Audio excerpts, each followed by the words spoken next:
host here for this next hour at WFO Power 96.5 FM on your dial. Our principal sponsor, of course, the Community Action Organization of Western New York, still fighting the war on poverty, now in our 53rd year.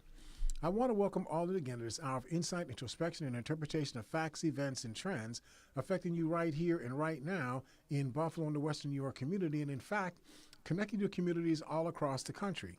Each week, we focus on things we think will be of interest to you, which will serve to motivate you and serve to connect you to the broader issues that affect our communities here in Western New York. Now, today's program is live, so you can call in, you can join our discussion. I hope that you will. Our number here again is 837-1112. That's 837-1112. Now, I want to take on something today because I want to get us focused back on education. I got sort of off track, not off track, but on a different track, talking about the elections and how education applies to how we make better choices, or we should be making better choices about whether or not we vote and who we vote for, and what the whole context is, what the meaning is for our society of good electoral participation, because good electoral participation is good democracy. But I want to shift us in our applied discussion on education now towards some solution sets. What are some of the kinds of things that we might be able to do that will help us to do better where we need to be doing better? What do I mean by that? If you got 100 kids in a class and you got 60 that are doing, pretty good, you got 20 that are doing, fair, and you got 20 that really aren't doing very well at all. If you want to raise the overall academic achievement of that class, do you work on the 60 that are doing pretty good, or do you work on the 20 that are doing terrible? I would suggest you work on the 20 that are doing terrible, because they bring down the overall, performance of the group. So if you can bring their performance up to the norm, then your overall group performance, gets to a higher standard. I took a study written by Edward Fergus, Kathy Siroba. I won't go through all of these people's names. It was entitled Single-Sex Schools for Black and Latino Boys, an Intervention in Search of a Theory. This is commissioned by an organization called In Motion out of New York City. So I want to focus on ways using this study to help us think about how we might reform schools in a manner that might produce more tangible outcomes for the students being served. I'd like to focus on the use of single-gender education strategies, particularly single-gender schools, as a structural innovation to benefit both male and female children. I know that I'm going to get some blowback from people that feel that, we should all just go to same schools. We're all going to be in the same society. We're all going to, have to deal with each other. We should start learning that from the first day. But I'm going to suggest to you as we talk about this that there are lots of opportunities for males and females to get used to males and females that don't require them going to the same school or being in the same classrooms. I don't know any males that don't know females, since every male came from a female. Most males have sisters or have female cousins, aunts, grandparents, and so on. So let me just disabuse us of the idea that the reason why we should have co-ed education is so that boys and girls can get used to each other. That's going to happen anyway. Secondly, I would like this discussion to help us examine the idea that Black and Hispanic students, especially male Black and Hispanic students, will often succeed at higher levels if a significant portion of the people teaching them were Black or Hispanic. Now, we've discussed over the years the truism that you become what you hear. If you change what people are hearing, you can change the ideation that structures the way that they think, particularly the way that they think about themselves. If we can change the way children grow up to think about themselves, we will radically change what they will grow up to be. Largely, we become what we expect ourselves to be, raise expectations, and you will raise the level of achievement that becomes the norm for that grouping of people. I came across another study that was published in 2009 entitled Single Sex Schools for Black and Latino Boys, an Intervention in Search of Theory. I'm sorry, that was the same study I was talking about before. I think I repeated it on this page. They were concerned about the clear and pervasive disparities in academic achievement between Black and Latino students and their white counterparts, what is routinely referred to as the achievement gap. The idea that Black and Hispanic students will do more poorly on standardized tests and in-school academic development has become so rooted in our expectations that we neither challenge this notion nor do we do anything fundamental to change the reality of it. We just accept it as this is the way it is. The whole idea of the No Child Left Behind Act was to use common standards to identify where academic achievement problems were and then find sustainable strategies that might improve the academic performance of students who consistently lag behind in academic outcomes.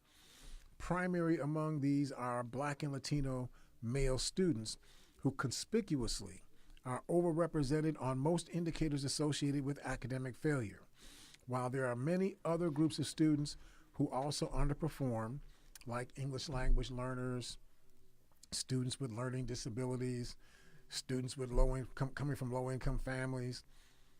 The vast array of negative outcomes associated with Black and Latino males distinguishes them as among the most vulnerable populations that we have to deal with. Now, we're talking about a reality in the United States where, if I'm not mistaken, in the year 2014, 4 years ago, we crossed a barrier where more than 50% of all of the public school students in the United States were non-white. So we've built a education system over the course of 1776 to now, whatever that is, 244 years. We built an education system designed for Caucasian students to teach them how to become adult Caucasian people. Euro-American culture adults in a Euro-American society. That's what we have built in this country. But we have a public school system that is not comprised of that population of people as the majority anymore. Now the majority of people that are taught in the school system are non-Euro-Caucasian people. Yet the system has not changed. It's the same system, teaching the same things in the same structure with the same pools of people who are the teaching force and so on. And so there is a disconnect that is occurring, and it is occurring at very serious disadvantage and outcomes for the Black and Latino students who are supposed to be served by these public school systems. Now, you can argue with me that, everybody ought to learn English, everybody ought to learn how to be an American, everybody ought to just, become assimilated into whatever you claim to be the American culture. You can argue that. My position is that that argument can be whatever you want to make it be, but at the end of the day, you still have to teach the students that you have. You can't teach students that you don't have. You got to teach the students that you do have. If the students who you do have are non-white students who have identifiable cultures that can be taught, cultures that have histories, cultures that have languages, cultures that have religions, cultures that have mores and styles and orientation that can be taught, that is discernible, that you can reproduce in people.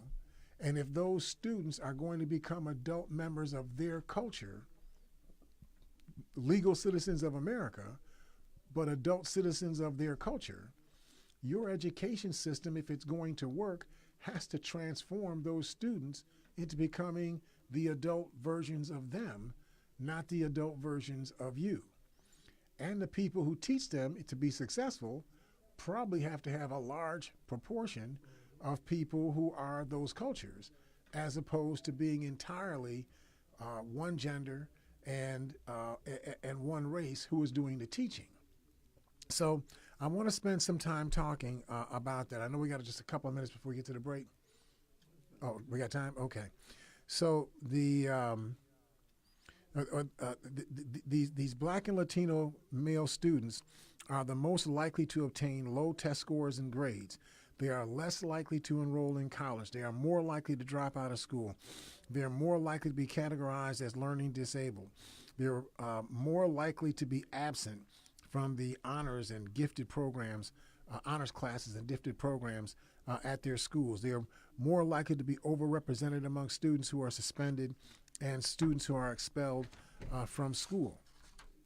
Obviously, if the goal of education policy or policy makers at all levels, at the primary, elementary, middle school, high school level, is to radically increase the academic achievement levels of American students in comparison with other developed nations, then we have to raise the achievement levels of the students who have the lowest rates of success in school.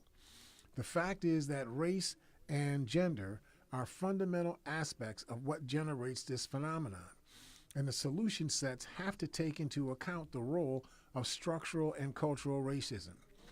One strategy that has shown promise, though it appears to be under attack, as always, by the controllers of unionized teacher forces, is the idea of single gender education. Single gender education can be through entire schools being single gender schools or having students separated by gender in the same school building. So in some schools that I went to mostly Catholic schools. When you all, I've whined about this before, that you all threw me out of your public school system. Even though I was 2 years ahead of other children, y'all threw me out anyway. Okay. So, but we're not going to talk about that right now, right? But in the schools that I went to, they were all single gender schools from 5th grade on.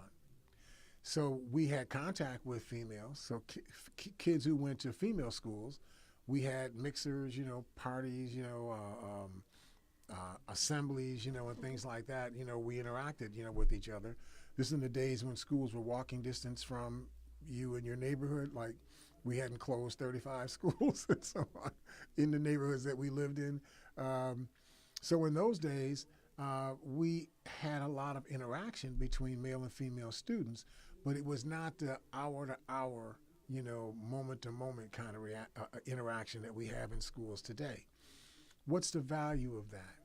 Well, if you're not good at talking to girls and you're going to an all-boys school, it's hidden that you don't talk to girls all that well. I mean, if you go to a mixer and you're not the kid who's getting a lot of attention or able to command a lot of attention, from the girls in that school, nobody pays any significant attention to that, because it's not going to make any demand on you once the mixer is over or the assembly is over or the school picnic is over. Once it's over, it's over. There's really no consequence to you for not being good in that setting.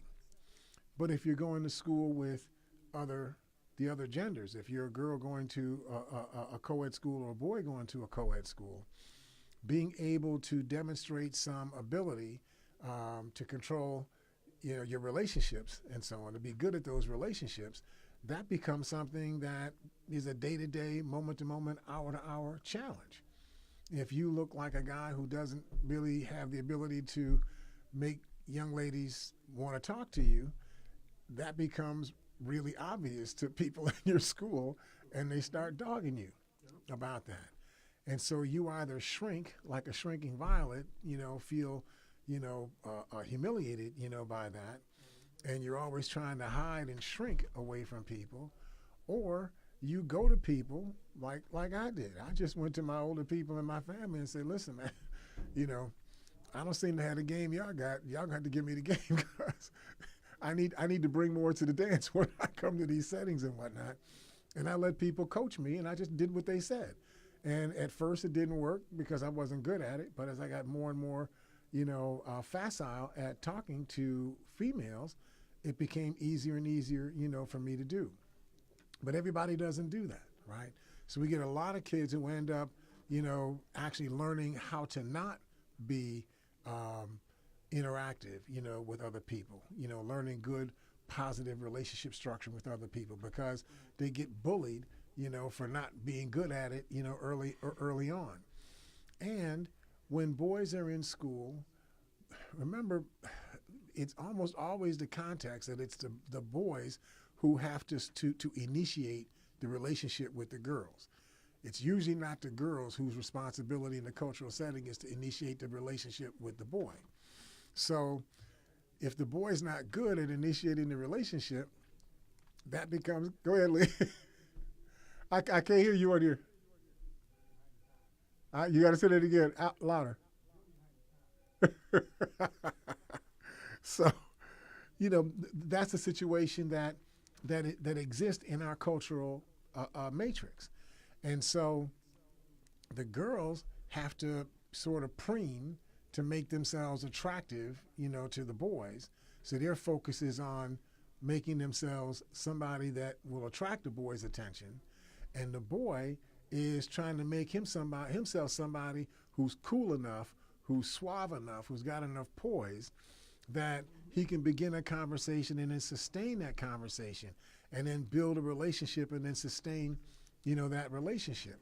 And that, because you see that all the time, becomes a dominating aspect of what goes on between boys and girls in co-ed schools. My suggestion is that if we didn't have that distraction, if boys went to schools with boys and girls went to schools with girls, or at least if we kept them in different classrooms so that during the course of instruction, you don't have that distraction going on. The distraction takes place in the hallways, but not inside the classroom itself. I think that you will have better success, with these students.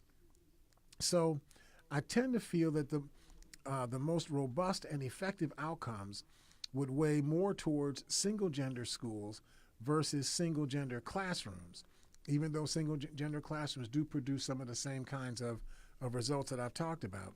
What single gender education enables is the instruction of students in a manner that is tactically, culturally, and socially aligned with the social and emotional maturity rates and learning styles that tend to predominate with females versus males and vice versa. Now, I know that we all want to say that we're all equal, we're all exactly the same, there's no difference between males and females, et cetera, et cetera. I get that. I'm not going to argue one way or the other. I'm in no position to know whether there's some science that produces that proves or disproves, that in any fundamental kind of way. I do know that boys do mature at a different rate than girls do.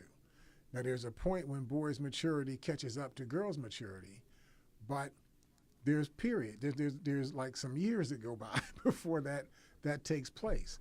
And it's your maturity levels that structure your attitude towards your learning.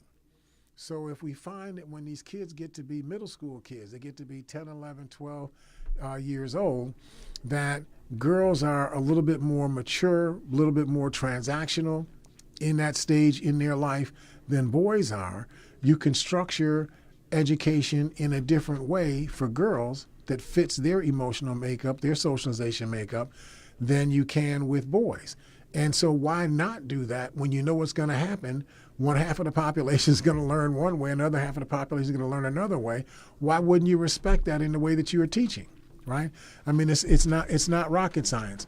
So listen, we're gonna take our first break, and then we're gonna really get deeper into this subject. Hopefully, we're making some kind of sense. Call in again at 837-1112, 837-1112 if you want to speak on this subject. By the way, we're here with Emmanuel Radford, who's doing the live streaming of the program. You can use your handheld device, your computer, to type in Facebook and then type in Living Now. You can type in your questions, your observations, or your concerns, and we'll respond to them on the air. We will see you inside of the break here at Living Now, living right now. Do you want to increase your home's value? Do you want to lower your energy bills? Are you in need of affordable financing for your next home improvement project? The CAO Home Improvement Resource Program can help. Just come to their monthly HIRP orientation session every second Wednesday of the month at 564 Dodge Street, Building 400. HIRP staff will help identify the resources you need to get financed, and they'll even help you with completing your application. You won't know what you qualify for until you call them today at 881-6543. That's 881-6543. Learn about all the home improvement programs you may be eligible for and ask about the affordable financing program that can help turn your house into your dream home. Call 881-6543 for more info. It's the Home Improvement Resource Program, restoring value to neighborhoods across Erie County, one house at a time. Brought to you by the Community Action Organization of Erie County. All right, welcome back to Living Now here at WFO Power 96.5 FM on your dial. This is L. Nathan here, your host. I'm here with Emmanuel Radford, who does the live streaming of the program. Again, you can type in on your search engine, Facebook, and then type in Living Now. Program will come up, and then you can type in your questions, your concerns, your observations, and we'll respond to them on the air. Our number here again is 837-1112. That's 837-1112. And so as I've gone through the literature on this subject, it appears that female children do benefit significantly from single-gender class and single-gender school education. One study found that girls in single-sex schools perform significantly better on exams across every subject area than their female peers who were attending co-educational schools. However, the authors found no evidence that attending a single-sex school for males had any effect upon the achievement of the males. So I want to try to get into that. Why would that be? Why would the females do so much better and the boys not do better? According to a 1998 study involving 10 male and 10 female single-sex academies in California, the educators who created educational programs for girls did so, now just follow this out, they did so for the girls with the explicit desire to disrupt and dismantle the gender-based stereotypes, gender-based roles, and gender-based expectations that inform the education and treatment of girls in co-educational settings. Now follow that for a second, right? So basically, girls are socialized into a set of expectations historically in our society. You're going to be a mom, you're going to be a housewife, you might be a nurse, you could be a clerk typist, a secretary, office manager, a teacher, some nurturing, kind of function, or some processing, kind of function, tended to be the way that this society socialized girls. This is the way you get slotted in to what you're going to be as an adult. So your education is designed to raise you up to go into one of those slots. But obviously that meant that you couldn't be a mathematician, like what was the book Hidden Figures, right? Right? Which in that movie was the first time I even knew that there was this pack of like 35 women, African women, who were doing all of the computing for NASA, right? That they were the ones that made these rockets go up in the air and land where they were supposed to land and whatnot. I had no idea that was going on and so on, right? So clearly women could and should always have been, in those kinds of roles. So that's what this evolution in education has been about. How do we help women be able to get into what they keep referring to as non-traditional roles, right? So I get that, right? So for the girls that are going into those schools, the authors conclude the desire to free girls from limiting gender roles led these schools to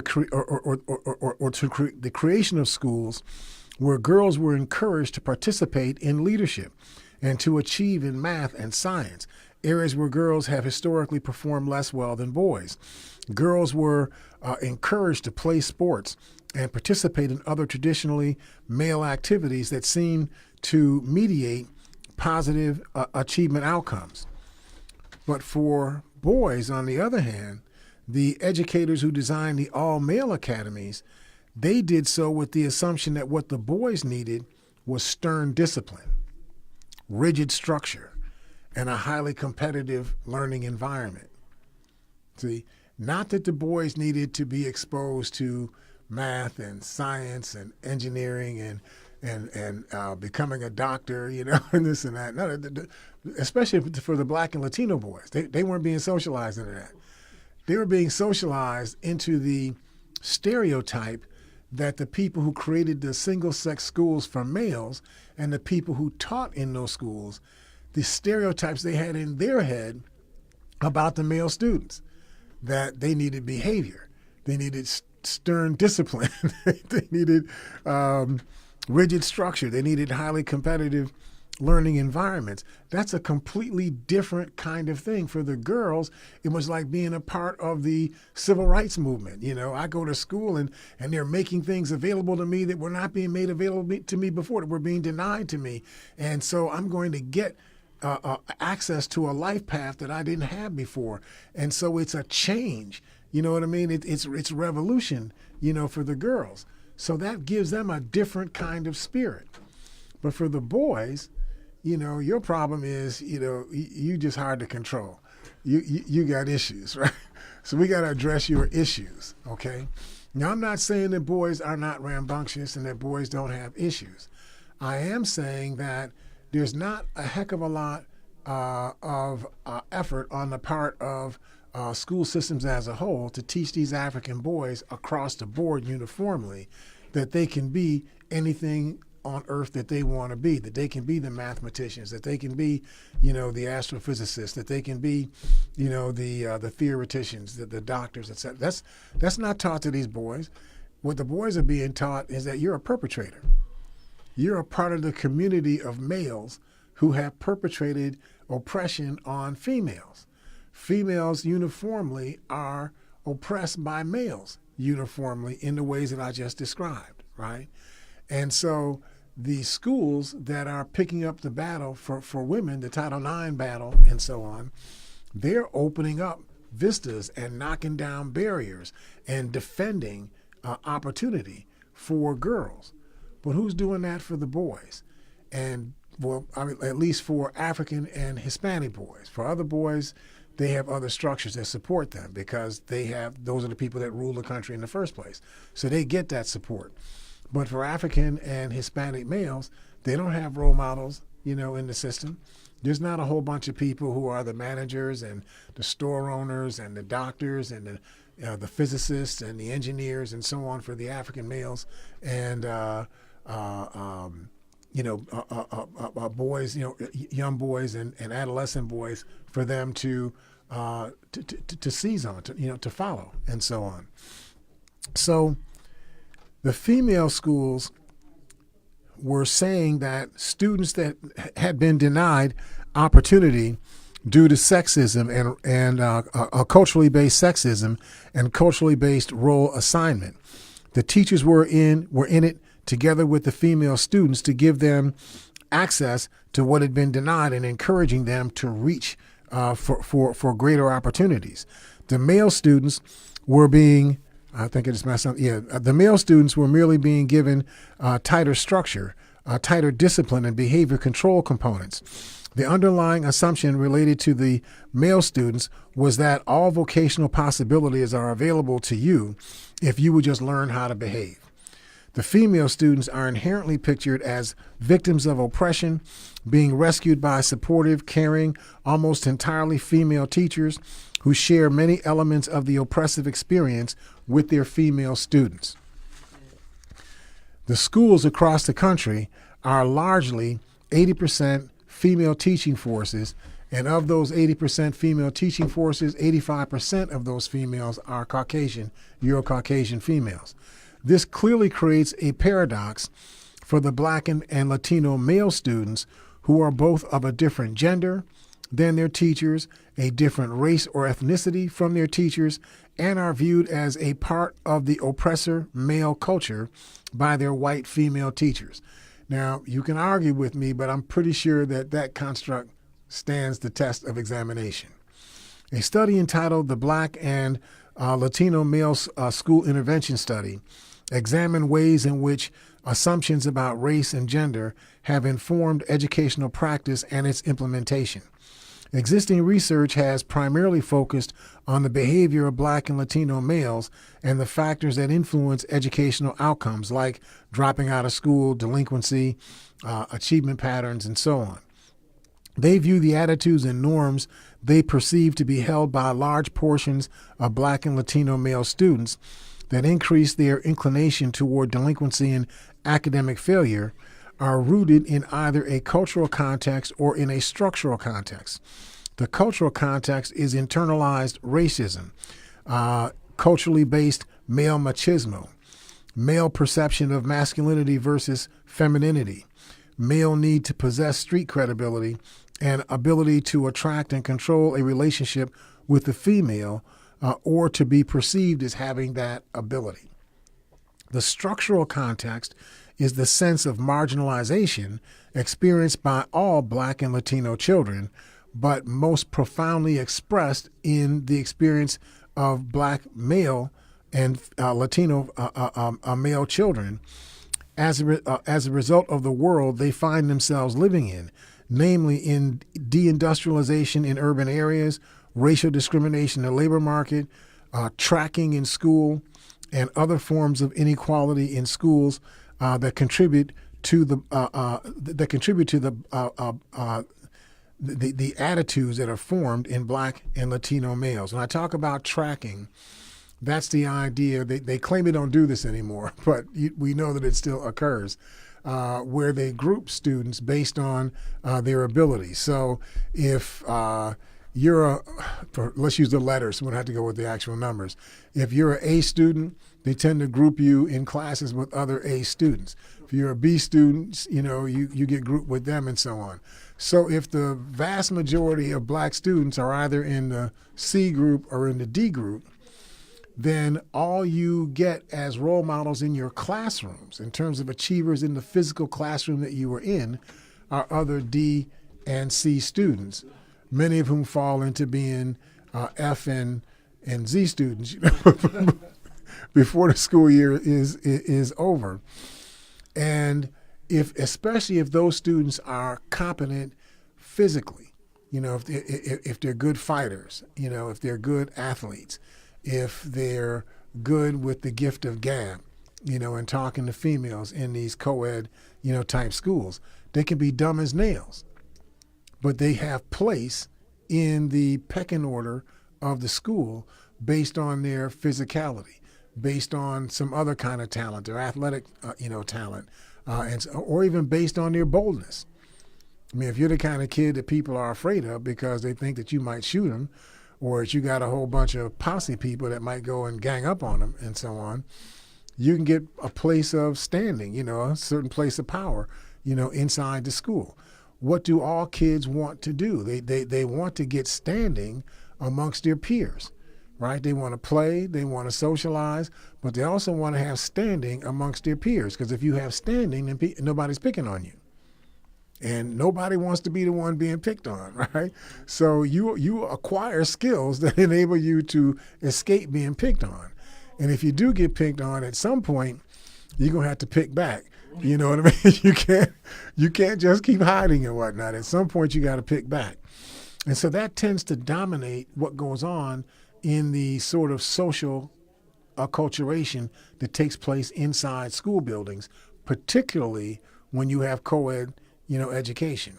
A lot of that gets, mitigated. It gets, it becomes unnecessary when you're in a single gender school because you don't have that need to front, on other people and whatnot in that school. So despite the importance and relevance to academic performance, risk variables and cultural pressures cannot explain individual behavior, particularly for those who manage to avoid negative outcomes. Confronted with a variety of obstacles and challenges, many Black and Latino males still find ways to survive and in some cases to excel. That is because in spite of our socialization context, we tend to know right from wrong. We tend to know positive, a positive versus negative life paths.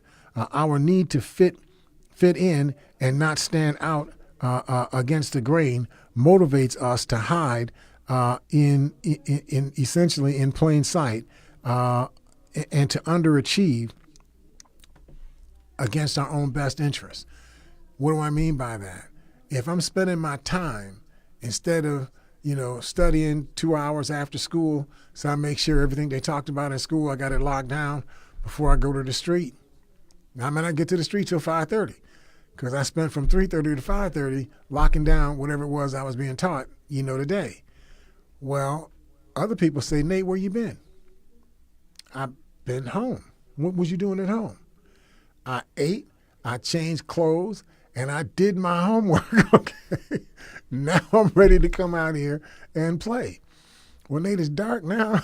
Because in the school year, 5:30 is pretty dark, for much of the school year. You just have to live with me like that. Y'all not gonna see me, until 5:15, 5:30, 5:45, because I got stuff to do, right? If you mad, you just mad. Don't like me. Okay, it's okay for you not to like me. It's all right. I'm not mad, right? But kids don't do that, right? They get out of school and they immediately want to program with other kids, right? When they program with other kids, whatever they're doing, that's what you want to be doing, right? Now, what really should be happening is that it should be like, the apocalypse happened, from 3:30 till 5:30 every day after school. All the kids should be home doing their homework, and they shouldn't be available to the street until 5:30 every day. You just should not be able to see any kids, until that point. But that's not the way we've allowed our socialization structure to occur within this society. So the role of virtually every single gender and single race instructing African and Hispanic males in particular is what I want to get into next. We have a caller hanging on. Before I get into that point, let me take this call real quick. Hi, caller, are you there? Yeah, greetings, brother. How you doing? All right, how you doing? I'm good. You're probably about to get into what I was going to ask about, and that's basically how do you talk about motivating the students? A motivated learner is what you really want, whether it's male or female. Mm-hmm. And the other thing is culturally relevant curriculum so that they are motivated. Yeah. So whether they go male or female, they'll be interested in being successful learners. Yep. So work with me because I'm going to be talking about that as we go along. That's what I figured. Okay, go ahead, brother. All right. Thanks, my brother. So in order to achieve the goals of deeper student engagement, caring, and trust, which are believed to contribute to higher academic and life success rates, each of the single-sex schools in this study emphasized the need to undo or address cultural and structural damage or inequities that have prevented Latino and Black males particularly, and Latino and Black students in general, from closing the achievement gap. While in their missions, some schools emphasize the boys' perceived social/emotional needs and others emphasize their academic needs, each of these single-sex schools were framed as providing students with an alternative to what they had been exposed to in more traditional public schools or in their wider societal spheres. So, talking then about the social emotional needs of Black and Latino male students, while each of the principals acknowledge their school's missions to make their students college bound or to strengthen their academic performances, nurturing students' identities as young men of color, as African people, or as Latino people, was perceived as one of the fundamental components to a single-sex education for Black and Latino males. More specifically, nurturing and developing these identities as academically successful Black or Latino men emerged as the primary arena of social emotional need.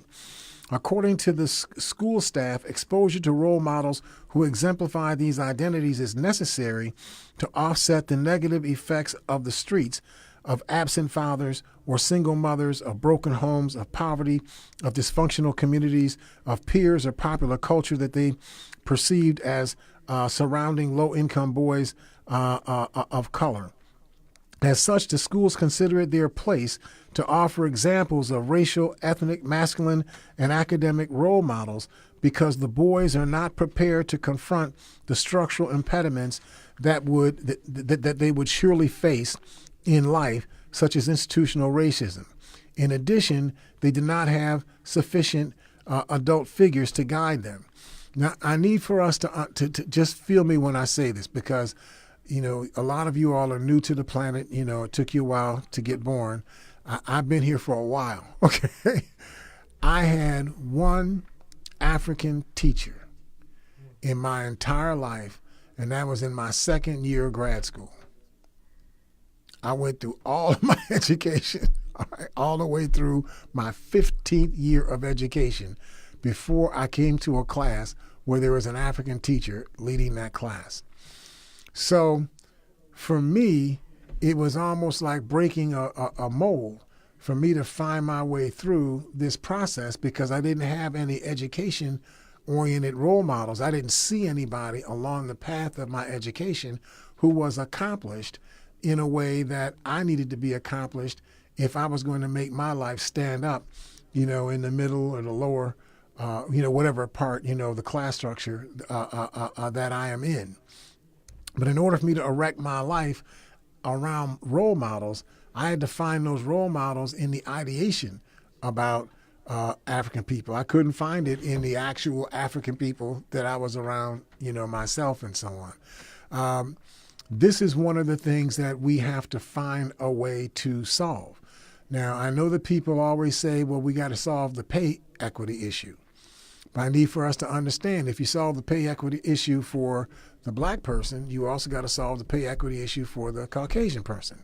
You're not going to have a black person say, oh, because you're black, you get $10,000 more a year for your skin color than a white person teaching in the same job with the same level of experience, right? Or seniority. So that's not going to change the equity issue. It's not going to change the pattern, if that makes sense. If everybody's low, then you make everybody a little bit higher, then you're still going to have the same relative, rate of compensation, right? So it's not going to become that big of a draw, right? So what you really have to do is you have to find a way to make it in the interest of African people who have the ability to teach, to want to teach other African people, because it's good for us as an African people. You got to have people that are willing. Let me put this more plainly. We have to attract people who are willing to sacrifice some economic opportunity for themselves in order to produce educational equity for our people as a whole. Somebody has to be willing to do that. It's not going to happen by itself. We can't be sitting here crying about we need people to teach us African history, African culture, African mores, African styles, and so on. And the people who are going to be best at teaching that are other African people. But the other African people say, no, I'm going to go to Wall Street. Nope, I'm going to go to Lehman Brothers. Nope, I'm going to go to, some other, high-paying organization. Somebody has to be willing to put the investment in so that we can create our future ourselves. So although I think it's a value for us to continue to compel our public school systems to create curriculums of inclusion so that Latino and African history and culture and languages are being taught routinely in the schools.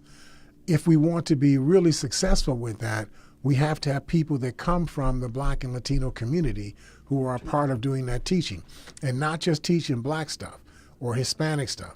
They got to be the math teachers. They got to be the history teachers. They got to be the English teachers. They got to be the ones who teach art. They've got to be the ones that teach horticulture. We've got to see African people. In fact, I'll get into this in a bit, but there are studies that show that if you had just one African teacher sometime between first grade and 10th grade, if you had just one African teacher along that way, the odds that you were going to drop out of school go down by 40%. Yeah, that's deep. go down by 40%. You don't have to have a school full of African teachers and Hispanic teachers.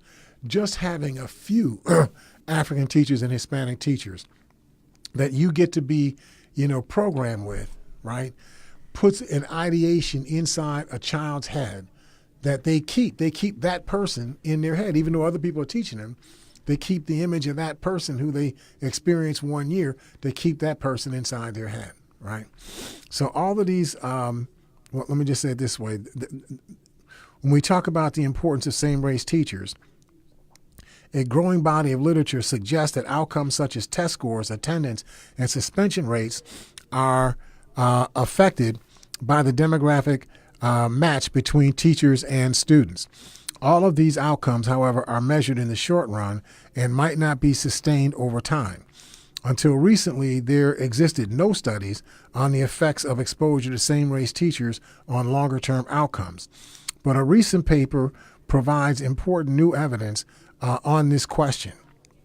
It demonstrated that if a black male student has at least one black teacher in the 3rd grade, 4th, or 5th grade, he is significantly less likely to drop out of high school and more likely to aspire to attain or to attend a 4-year college, as proxied by taking a college entrance exam.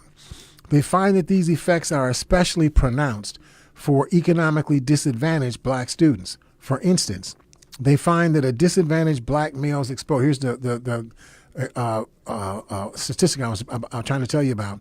They find that a disadvantaged black male's exposure to at least one black teacher in elementary school reduces his probability of dropping out of high school by at least 40%. Just one. So if you get a black teacher when you're in elementary school, 3rd, 4th, and 5th grade, right? You come out of primary grade before you get to middle school. If you get one black teacher along that route, that event in and of itself places an ideation inside the child that carries throughout the rest of the child's experience from 6th grade through 12th grade. They tend to see themselves as more able. Why do you see yourself more able? Well, if people in your crew are able and you're part of the crew, whatever they have the ability to do, you think you have the ability to do. I know people that think they can sing on the corner. Now, I'm not saying they really can sing, right? But they'll be crooning on the corner with everybody else and whatnot because they hear everybody else doing it, right? So I think we should take our last break now, and then we'll get back into our subject. If you all stick with us, we will see you on this side of the break here at Living Right Now. Do you want to increase your home's value? Do you want to lower your energy bills? Are you in need of affordable financing for your next home improvement project? The CAO Home Improvement Resource Program can help. Just come to their monthly HIRP orientation session every 2nd Wednesday of the month at 564 Dodge Street, Building 400. HIRP staff will help identify the resources you need to get financed, and they'll even help you with completing your application. You won't know what you qualify for until you call them today at 881-6543. That's 881-6543. Learn about all the home improvement programs you may be eligible for and ask about the affordable financing program that can help turn your house into your dream home. Call 881-6543 for more info. It's the Home Improvement Resource Program, restoring value to neighborhoods across Erie County, one house at a time. Brought to you by the Community Action Organization of Erie County. All right. Welcome back to the last segment here at Living Now at WFO Power 96.5 FM. Our number here again is 837-1112. That's 837-1112. Listen, I want to make sure that I don't forget that we give a shout out, some love, and some our prayers to our Queen Mother of our community, particularly as it relates to African history and education, Eva Doyle, who suffered I think it was a mild stroke, so what they call a mini stroke, something like a transient ischemic event. But trust me, any stroke is a stroke. There's no such thing as a stroke that's like it's a no consequence. There's no such thing as a no consequence stroke. So all the prayers, all the love that you can give her if you have the ability to send a card over to the challenger. She'll get the card sent to her. You can get their number out of the phone book, or you can get it off of the internet. And just send her something, let her know that you are thinking about her. I think that will encourage her and make her just get better, much more quickly. So much love, Mother Dora. We look forward to talking to you soon. And so one of the things I was talking with Emmanuel about off the air that concerns me deeply, I started doing some studying about what I wanted to talk about today. I started doing some of this research late in the day on Friday. I probably have spent about 4.5, 5 hours preparing for this program. The information that I'm talking to us about, I developed that information in 4 or 5 hours, right? You got people who've been doing public schools for 240 years in this society at hundreds of billions of dollars a year. You telling me that they don't already know what I'm talking about right now? This is not common knowledge, amongst the people that are the policymakers? I don't believe that. I believe that people who are in a position to do are also people who are in a position to know. And the reason why they don't do is not because they don't know. It's because they do know. And their intention is to do something other than what the research says they should be doing. Now, you all know that I have a penchant for, conspiracies, right? So I'm always upfront, about that. But I find it difficult to believe that this is not happening to us on purpose. I find it difficult to believe that we don't know that if we structure the way that we teach black and brown people so that black and brown people are fundamental to the educational experience of black and brown people, and that black and brown people are being raised to become adult American citizens who are going to live in a black or brown community. So adult black and brown citizens in their communities. If they're not being raised that way, that is being done to them on purpose. Now, perhaps the reason, this is just a theory of mine, that black and brown women don't experience this dichotomy as badly as black and brown men experience it is because black and brown women get to share the identity of being a woman. So Euro-Caucasian women teaching black and brown women, they have the shared experience of being culturally oppressed, sexist cultural sexism and so on. They are a part of that same experience.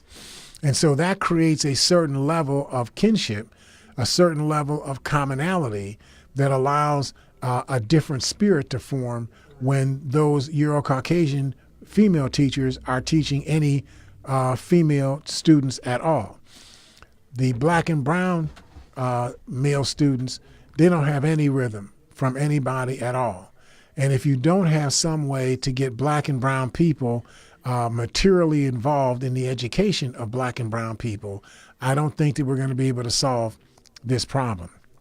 So I just wanted to get that out there.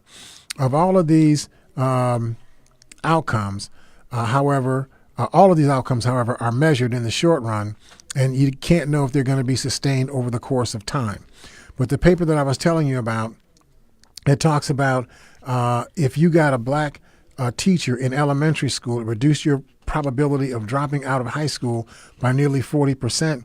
Those numbers are just overwhelmingly important and tell us something. One thing that makes this new study so compelling is that the authors show that the results are present in multiple settings. In other words, it doesn't just show up in one study done one way. Every study that they've looked at, even studies didn't have any rigor to them. They all produce the same outcome with regard to having a black or brown teacher during the course of your elementary school or during the course of your period from middle school through the junior high school. And so, why might exposure to same race teachers make a difference? Having same race role models could inspire minority students and may affect teacher expectations as well. For instance, there exists some evidence that black teachers expect more from black students than white teachers do. Now, Emmanuel, you've had some black, not many, but three black teachers.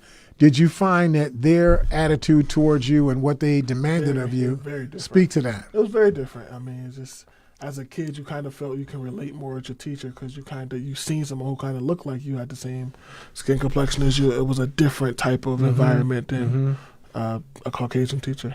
So clearly, there's like more of a cultural link in the context to learning in ways that could be beneficial or that could benefit racial and ethnic minority students. Research indicates that minority students do better contemporaneously in school and likely in the long run as well when they are exposed to teachers of their same race and ethnicity. As a consequence, the underrepresentation of minority teachers relative to the proportion of minority school-age students could be having the effect of limiting minority students' educational success. This has large potential effects for students and taxpayers alike, in addition to the strong economic and social benefits accruing to the students when they themselves graduate from high school. The net benefit, according to one study, associated with each new high school graduate is well over $100,000 that gets saved in public support for people who otherwise would not do well. Changing notions of masculinity, another issue here.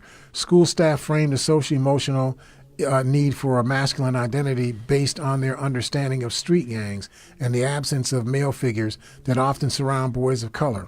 Indicative of this need, adults often spoke of the presence of negative male role models who lack respectable jobs. To counter the image of the non-academic or negative role models who do not look towards school to achieve success, one key administrator stated that what students need is a stronger work ethic. These schools conceive themselves as mechanisms through which young men of color develop an alternative masculinity that runs counter to stereotypical street images that tend to keep them from being successful.